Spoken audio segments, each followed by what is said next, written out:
Welcome to SS news. నేను మీ శిరీష.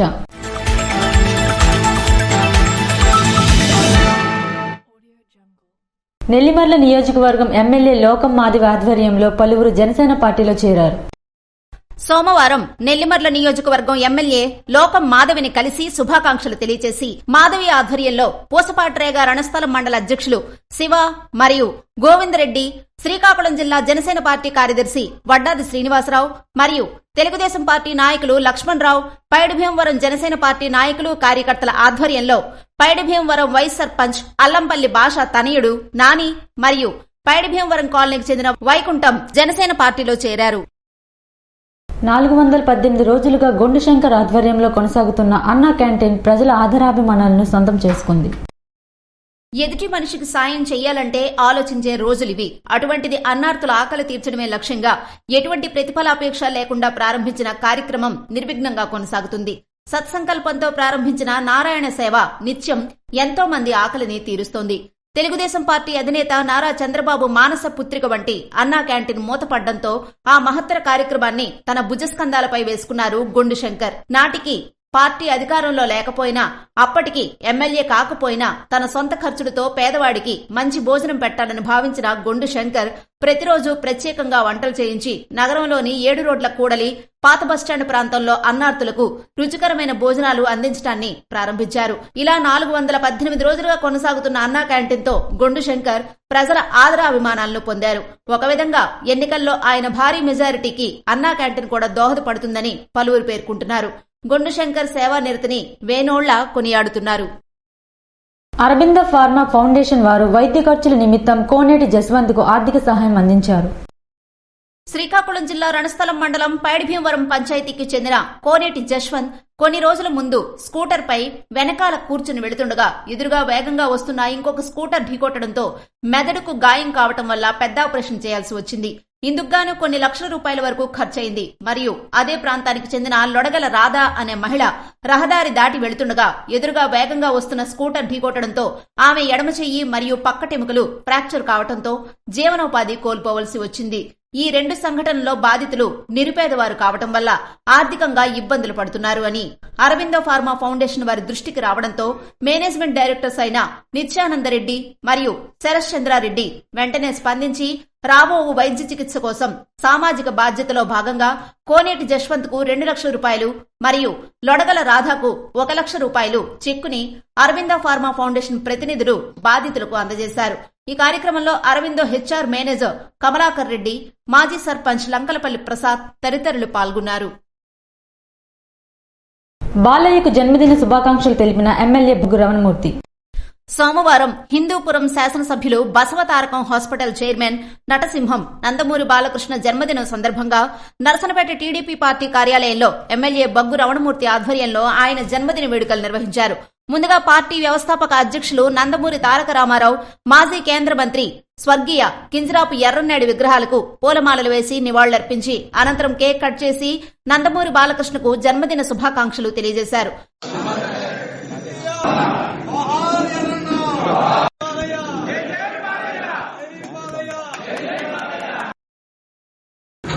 నందమూరి వంశంలో పుట్టినటువంటి బాలయ్య అన్న ఎన్టీఆర్ తర్వాత అతను నటించే పాత్రలు గాని వారు సినీ రంగమే కాకుండా ప్రజాజీవితంలో శాసనసభ్యులుగా కలిపి వారు ఇలా ప్రజాజీవితంలో ప్రజలతో మమేకమై ఉండే బాలయ్య గారు 64వ పుట్టినరోజు సందర్భంగా మన నరసంపేట నియోజకవర్గ హెడ్ క్వార్టర్లో వారికి మనం శుభాకాంక్షలు తెలియజేస్తున్నాం. మనందరి తరఫున, ఈ రాష్ట్ర ప్రజల తరఫున, మన నియోజకవర్గం తరఫున బాలయ్య గారికి ఆయురారోగ్యాల అభివృద్ధి ఇవ్వాలని అష్టైశ్వర్యాలని ఇస్తున్నాడు. మరి ఇంకా అతని సేవలు ఈ రాష్ట్రానికి సినీ రంగానికి కానీ ప్రజా జీవితంలో ప్రజలకు కానీ అందిస్తూ ఈ ప్రభుత్వంలో కలిపి కీలక పాత్ర బాలయ్య గారిని ముందు తప్పనిసరిగా ఉండాలి. అలాగే పేదవాళ్ళని ముఖ్యంగా ఎవరైతే క్యాన్సర్ వ్యాధితో బాధపడుతున్నారో అటువంటి క్యాన్సర్ ఆసుపత్రి నెల బసవతారకు క్యాన్సర్ ఆసుపత్రి ఆ తల్లిగారి పేరున మరి నెల నడుపుతుండే హాస్పిటల్ చైర్మన్ వారు ఎంతో మందికి మరి ఆదుకునే వ్యక్తిగా స్ఫూర్తిదాయకులు. వారు భగవంతుడు వారికి క్షేమ ఆరోగ్యాన్ని ఐశ్వర్యాన్ని ఇవ్వాలని ఇంకా ఉన్నతంగా ఎదగాలని మనం అందరం ఆకాంక్షిస్తూ వారికి జన్మదిన శుభాకాంక్షలు తెలియజేస్తాం. కార్యక్రమంలో నియోజకవర్గ ముఖ్య నాయకులు, కార్యకర్తలు, నందమూరి అభిమానులు పెద్ద ఎత్తున పాల్గొన్నారు. మోడీ ఎన్ఈఆర్ల చిత్రపటాలను చిత్రించిన లావేరు గ్రామానికి చెందిన రేగాన మూర్తి.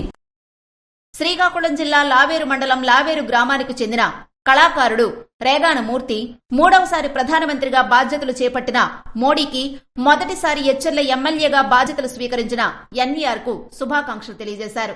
అంతేకాకుండా మోడీ ఎన్ఈఆర్ల చిత్రపటాలు కూడా వేశారు. మోడీ అంటే తనకు చాలా అభిమానమని, దేశం ధర్మం బాగుపడాలి అంటే బీజేపీ పరిపాలనలోనే సాధ్యం అవుతుందని మోడీకి ప్రత్యేక కృతజ్ఞతలు తెలియజేశారు.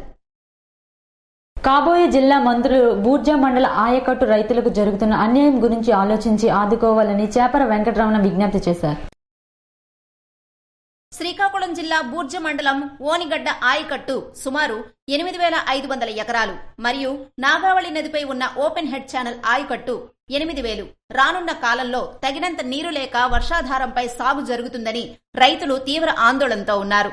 దీనిపై ఆయకట్టు వనరులను ఆంధ్రప్రదేశ్ రైతు సంఘం రాష్ట్ర కార్యదర్శి వర్గ సభ్యులు బుడిత అప్పలనాయుడుతో కలిసి పరిశీలించారు. ఈ సందర్భంగా ఆయన మాట్లాడుతూ, ఇలాంటి పరిస్థితులను అంచనా వేసి బ్రిటిష్ వారు కాలం నుంచే జిల్లాలో ఉన్న ప్రతి సెంటుకు సాగుని ఇవ్వడానికి, వంశధార నదిలో ఉన్న నీటిని వినియోగించుకోవటానికి ఆనాటి సాగునీటి నిపుణులు సిఆర్ఎం పట్నాయక్ వంశధార నాగావళి నదుల అనుసంధానం డిజైన్ చేసి బూర్జ మండలంపై సాగునీటి ఓనర్లకు స్థిరీకరించడానికి కావాల్సిన కృషి చేశారు. 2014లో ఆనాటి తెలుగుదేశం ప్రభుత్వం పోలవరం బ్యారేజీ వద్ద గోదావరి, కృష్ణా నదుల అనుసంధానం ప్రక్రియ విజయవంతం కావడంతో వంశధార, నాగావళి నదుల అనుసంధాన ప్రక్రియను ఆదరబాదరాగా చేపట్టి ప్రస్తుత నారాయణపురం ఆయకట్టును స్థిరీకరించుటకు పూనుకున్నారు. అయితే ఈ ప్రక్రియ వల్ల నారాయణపురం ఆయకట్టుకు అదనంగా 1 సెంటు భూమి సాగులోకి రాదు. వంశధార అనుసంధాన కాలువ నుంచి వచ్చే నీటి నిల్వకు కావలసిన నిర్మాణ చర్యలు చేపట్టడం వల్ల 2 పంటలు పండే పచ్చని పొలాలు ముంపు గురవుతాయి. అదే సందర్భంలో అదనంగా 1 సెంటు భూమికి నీరు అందదు. ఇప్పటికే నదిలో ఉన్న నీరు నిల్వ ముంచుటకు అవకాశం లేకపోవడంతో ఎప్పటికప్పుడు వచ్చిన ప్రవాహం ఆనకట్ట నుండి దిగువకు పోయి సముద్రంలో వృధాగా కలిసిపోతుంది. నారాయణపురం ఆయకట్టుకు కావలసిన నీరు నాగావళి నదిలో ప్రవహిస్తుంది. వాస్తవానికి వంశధార నదిలో ఉన్న నీటిని జిల్లాలో సాగు అవుతున్న ప్రతి సెంటు భూమికి సాగు సౌలభ్యం కల్పించాలని, అందులో భాగంగా బూర్జ మండలంలో ఉన్న ఓనిగడ్డ మరియు ఓపెన్ హెడ్ ఛానల్స్ ఆయకట్టు స్థిరీకరించుటకు, వర్షాధారంతో సాగుతున్న మరికొన్ని గ్రామాలకు కొత్తగా సాగునీరు కల్పించుటకు, తద్వారా నారాయణపురం ఆనకట్టు పరిధిలో ఉన్న ఆయకట్టును స్థిరీకరించుటకు కీర్తిశేషులు సిఆర్ఎం పట్నాయక్ హిరమండలం రిజర్వాయర్ నుండి ఓనిగడ్డకు అనుసంధానం చేసి పాలకొండ మండలం గోపాలపురం వద్ద నాగావళి నదిలో అనుసంధానం నీటిని విడుదల చేయాలని డిజైన్ చేశారు. కొత్తగా ఏర్పడబోయే తెలుగుదేశం ప్రభుత్వం భవిష్యత్తులో సాగునీటి ప్రాజెక్టుల మీద దృష్టి పెట్టాల్సిన అవసరం ఉంది. ముఖ్యంగా శ్రీకాకుళం జిల్లాలో అనేక సాగునీటి ప్రాజెక్టులు ఇప్పుడు కూడా పూర్తి కాక పెండింగ్ లో ఉన్నందువల్ల రైతాంగం అనేక ఇబ్బందులకు గురవుతున్న పరిస్థితి జిల్లా ప్రజానీకానికి గాని, కొత్తగా వచ్చే రాష్ట్ర ప్రభుత్వానికి గాని తెలుసు. ప్రస్తుతం ఏదైతే నారాయణపురం ఆనకట్ట మీద కొత్తగా నిర్మాణం జరుపుతున్నారో 2019లో, దానికి సంబంధించి సిఆర్ పట్నాయక్ గారు ఇచ్చినటువంటి ప్రణాళిక ప్రకారము దానికి విరుద్దంగా దగ్గర నుంచే నారాయణపురానికి నీరు మళ్లించాలనేటువంటిది అది అసందర్భము. దాని వలన 7-8 గ్రామాల రైతాంగం పొలాలు ముంపునకు గురవుతున్నాయి. దానికి ప్రత్యామ్నాయంగా ఏదైతే పట్నాయక్ గారు రూపొందించినటువంటి ప్రణాళిక ప్రకారమో హిరమండలం నుంచి పాలకొండ మండలం అంటే ఓనిగడ్డకు 1 టీఎంసీ నీరు తరలించినందువలన ఈ ఓనిగడ్డ ఇప్పటికే 6-7 వేల ఎకరాలు నీరు అందిస్తున్నది. అది 20,000కు పెరిగే అవకాశం ఉంది. దీనికి స్థిరీకరించవచ్చు. అలాగే నారాయణపురాన్ని 40,000 దాన్ని కూడా స్థిరీకరించవచ్చు. దీని ద్వారా నారాయణపురానికి నీటిని మళ్లించడం ద్వారా ముంపు ప్రాంతాలను అరికట్టొచ్చు. ఒక్క సెంటు కూడా ముంపుకు గురయ్యే ప్రమాదం లేదు. కాబట్టి ఏదైతే గతంలో ఉన్నటువంటి ప్రతిపాదించినటువంటి పట్నాయక్ గారి ప్రతిపాదించిన ప్రణాళికనే మరి ఇప్పుడు అమలు చేసి ముంపు ప్రాంతాలను తగ్గించాల్సిన అవసరం ప్రభుత్వం మీద ఉంది. ఈ ప్రణాళికని ప్రభుత్వం దృష్టిలో పెట్టుకుని ఏదైతే హిరమండలం నుంచి ఓనిగడ్డకి నీరు తరలించడం ద్వారా, వంశధార నీరు తరలించడం ద్వారా రైతాంగానికి ఎక్కువ ప్రయోజనం ఉంది. కాబట్టి ఆ పద్ధతుల్లో ప్రభుత్వం దృష్టి పెట్టి పనులు ప్రారంభించాలని. నా పేరు బుడతప్పల నాయుడు, శ్రీకాకుళం జిల్లా ఉమ్మడి జిల్లా కార్యదర్శిగా, అలాగే రైతు సంఘం రాష్ట్ర కార్యదర్శి వర్గ సభ్యుడిగా ఉన్నాను. ఈ రోజు పార్టీ జిల్లా కార్యదర్శి శ్రీకాకుళం చాపర వెంకటరామతో కలిపి ఈ నారాయణపురం ఆనకట్టుని సందర్శించడానికి వచ్చాం. ఈ నేపథ్యంలో ప్రధానంగా ఆనాడు తమ్మినేని పాపారావు గారు దయాదాక్షిణ్యాల వల్ల ఈ శ్రీకాకుళం జిల్లాలో అంటే కరువు కాటకాలకు గురవుతున్న రైతాంగానికి సాగునీరు ఇవ్వడం కోసం తన మంత్రి పదవిని త్యాగం చేసి ఇక్కడ 40 ఎకరాలకి సాగునీరు కోసం డిజైన్ చేశారు ఈ కాలువని. అది శిథిలావస్థ చేరుకుంది కనుక మరి ఎప్పటి నుంచో ఉన్నట్టు వంశధార నారాయణపురం అంటే నాగావళి నదిలో అనుసంధానం కావాలి అని చెప్పేసి ఉంది ఆ డిజైన్ లో. దాన్ని ఈ రోజు ఈ 40 ఎకరాల స్థిరీకరణతో పాటు ఇప్పటికే బూర్జి మండలంలో ఓనిగడ్డ అలాగే నారాయణపురం ముందు ఉన్నటువంటి నాగావళి నది పైన సుమారు 7 ఓపెనర్ ఛానల్స్ ఉన్నాయి. ఆ 7 ఓపెనర్ ఛానల్స్ లో ఈ నారాయణపురం పైన ఆయకట్టు సుమారు 20 ఎకరాలు బూర్జి మండలానికి ఎంటైర్ వర్షాధారం. దాన్నేమో ఆనాడు బ్రిటిష్ వాళ్ళు ఇచ్చినట్టు సౌలభ్యం వల్ల ఒకవైపు నాగావళి మీద ఓపెనర్ ఛానల్స్ పెట్టారు, అలాగే ఓనిగడ్డ మీద మరి కాలువ కట్టారు. 20 ఎకరాలు సాగు అవుతుంది. వాటికి స్థిరీకరించాలని చెప్పి అటు వంశధార ఇటు నాగావళి అనుసంధానం కాలువని డిజైన్ చేసి కట్టడం జరిగింది. నదుల అనుసంధానం పేరుతో జరుగుతున్న పనుల్లో భాగంగా ఎక్కడైనా ఈ అనుసంధానం గుర్తుకొచ్చింది పాలకులకి. ఆ అనుసంధానం గుర్తుకొచ్చిన సమయంలోనే తొందరపాటుగా కొన్ని తప్పుడు నిర్ణయాలు జరిగాయి. వాటిని ఇప్పుడు సరిదిద్దుకోవడం సాధ్యం కాదు. దానివల్ల సుమారు 7 గ్రామాల బూర్జి మండలంలో ముంపు గురవుతాయని రైతులు ముర్రోమని ప్రభుత్వానికి ఆనాడు ఈనాడు కూడా మొరబెట్టుకుంటూ వచ్చారు. దీని డిజైన్ లో స్పష్టత లేదు, రైతుకు నష్టదాయకమైంది, ఎటువంటి లాభం కూడా దిగువ ప్రాంతానికి కూడా ఉపయోగపడదు. కనుకనే దీన్ని పైనుంచి ఖచ్చితంగా డిజైన్ చేసిన పాత డిజైన్ ప్రకారం నీరు వస్తే అటు బూర్జి మండలం అంటే 20 ఎకరాలకి ఇటు 40 ఎకరాలు స్థిరీకరించడానికి ఉపయోగపడుతుందని చెప్పేసి మేము గతం నుంచి పాలకులు చెప్తూ వచ్చాం. ఇప్పుడు రైతాంగం కూడా ఈ మధ్యకాలంలో సమావేశమై రాజకీయాలకు అతీతంగా ఉద్యమానికి శ్రీకారం చుట్టడం జరిగింది. మరి గత ప్రభుత్వం రైతాంగాన్ని గాని సాగునీటి వనరులు కానీ పూర్తిగా నిర్లక్ష్యం చేసింది. ఈ ప్రభుత్వం ఎన్నికల ముందు రాబోయే కొత్త ప్రభుత్వం ఎన్నికల ముందు హామీ ఇచ్చింది సాగునీటి వనరులకు నేను ప్రాధాన్యత ఇస్తానని. అందులో భాగంగానే బూర్జి మండల ఆయకట్టు రైతుల ఏదైతే ఓనిగడ్డ ఓపెనర్ ఛానల్స్ ఆయకట్టు రైతులకు మరి చిరస్మరణీయ అంటే వారి కోరిక అనుసంధానం వంశధార నాగావళికి మరి గతంలో ఇచ్చిన డిజైన్ ప్రకారం తీసుకొచ్చి నీరు ఇవ్వాలని చెప్పేసి మేము డిమాండ్ చేస్తున్నాం ప్రభుత్వానికి. ప్రస్తుత నారాయణపురం ఆనకట్ట వద్ద ఆధునీకరించి నాగావళి నది యొక్క గట్లను ఎత్తు పెంచి పటిష్టపరిచే విధంగా నారాయణపురం ఆయకట్టును స్థిరీకరించుటకు చేసిన డిజైన్ వల్ల ఎటువంటి పంట భూములు ముంపుకు గురికాకుండా ఉన్న డిజైన్ ని పక్కనబెట్టి 2014లో అప్పటి అనుసంధాన ప్రక్రియ బూర్జి మండల ఆయకట్టు రైతుల ఆశలకు నీరు జల్లారు. ఇటీవల జరిగిన ఆటో ప్రమాదంలో గాయపడిన విద్యార్థినికి ఆర్థిక సహాయం అందించిన చేయి చేయి కలుపుదాం సేవా సంఘం. విజయనగరం జిల్లా గుర్ల మండలం భూపాలపురం గ్రామానికి చెందిన నైదాన వెంకటలక్ష్మి అనే కాలేజీ విద్యార్థిని ఇటీవల ఆటో ప్రమాదంలో గాయపడిన విషయం తెలిసిందే. తండ్రి కూలి పని చేసుకుంటూ కుటుంబాన్ని పోషిస్తూ 2 కుమార్తెలను చదివిస్తున్నారు.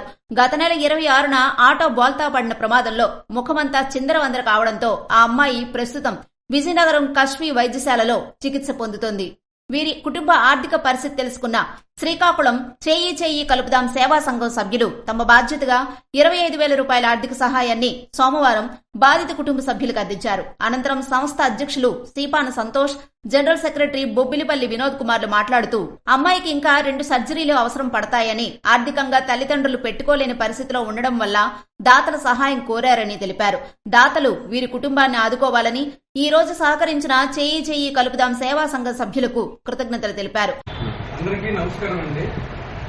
మా చేయి చేయి కలుపుదాం మనకు కలిగిన సాయం చేద్దాం మా సేవా సంఘం ద్వారా ఈ అమ్మాయి పేరు వెంకటలక్ష్మి, ఆటో డ్రైవర్ నిర్లక్ష్యం వల్ల ఈ అమ్మాయికి ఫేస్ అండ్ సర్జరీ అండ్ వీళ్ళు చాలా పేదవారండి. వీలైనంత వరకు వీడియో చూసి చాలా మంది చూస్తారు.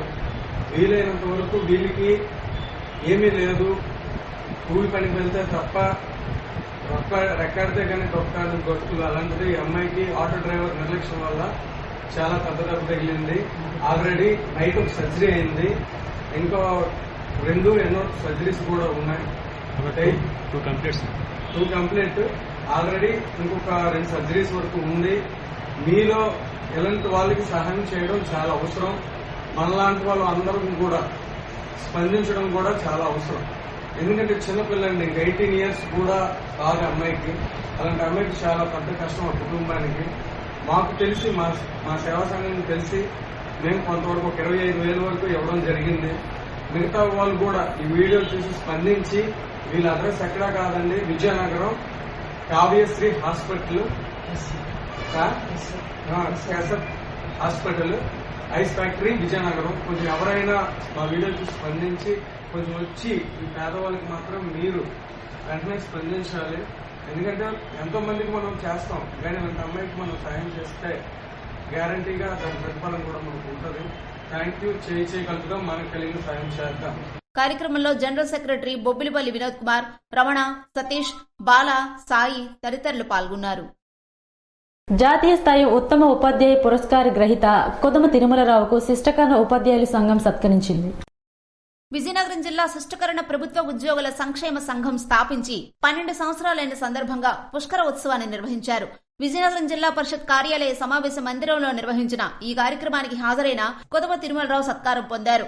ఈ సందర్భంగా సంఘం రూపొందించిన పుష్కర ఉత్సవం అనే సంకల్పాన్ని ఒరిస్సా రాష్ట్ర high court judge justice Murahari Raman ఆవిష్కరించారు. అందులో కొదమ తిరుమలరావు జీవితాంశాలు ముద్రిత మొగుటతో ఆయనకు ఈ గౌరవం లభించింది.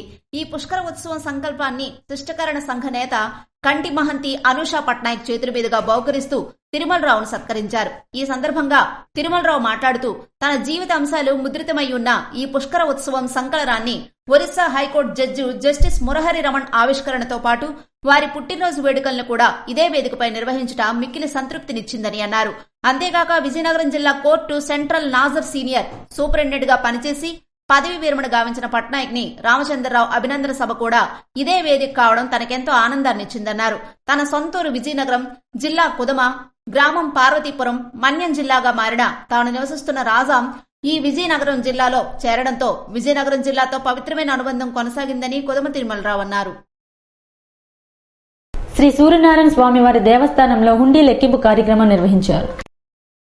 ప్రత్యక్ష దైవం ఆరోగ్య ప్రదాత శ్రీ సూర్యనారాయణ స్వామివారి హుండీలు సోమవారం లెక్కించగా 39 రోజులకు గాను నోట్ల రూపేణా 70,38,653 రూపాయలు మరియు చిల్లర రూపేణా 2,67,120 రూపాయలు కలిపి మొత్తం 73,05,873 రూపాయలు ఆదాయం వచ్చిందని ఆలయ ఈవో చంద్రశేఖర్ తెలిపారు. సోమవారం 9 గంటలకు ఆలయ అనివెట్టి మండపంలో శ్రీహరి సేవ వారితో లెక్కింపు కార్యక్రమం జరిపామని తెలిపారు. అలాగే బంగారం 26 గ్రాములు, వెండి 4 కేజీల 200 గ్రాములు మరియు విదేశీ మారక ద్రవ్యం నోట్ల రూపేణా United States of America $3, central bank of Sri Lanka ₹50, bank Negara Malaysia 1 ringgit వచ్చాయని తెలిపారు.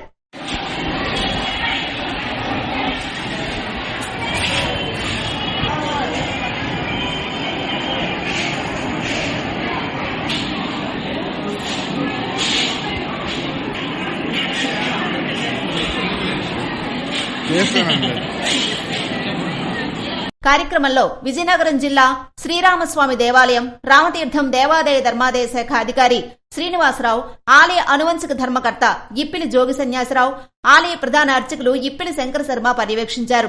మరియు శ్రీకూర్మం కార్యనిర్వహణాధికారి జి గురునాథం, దేవాదాయ ధర్మాదాయ శాఖ inspector G Prasad Babu, grade 3 Tekkali EO TP Manaswini, Srikakulam జిల్లా దేవాదాయ ధర్మాదాయ శాఖ కార్యాలయం నుండి సీనియర్ అసిస్టెంట్ జీవీబీఎస్ రవికుమార్, ఆలయ అర్చకులు, ఆలయ సిబ్బంది తదితరులు కార్యక్రమంలో పాల్గొన్నారని ఆలయ ఈవో చంద్రశేఖర్ తెలిపారు. ఇవి ఈనాటి వార్తలు. మరిన్ని వార్తలతో మళ్ళీ కలుద్దాం. చూస్తూనే ఉండండి SS న్యూస్.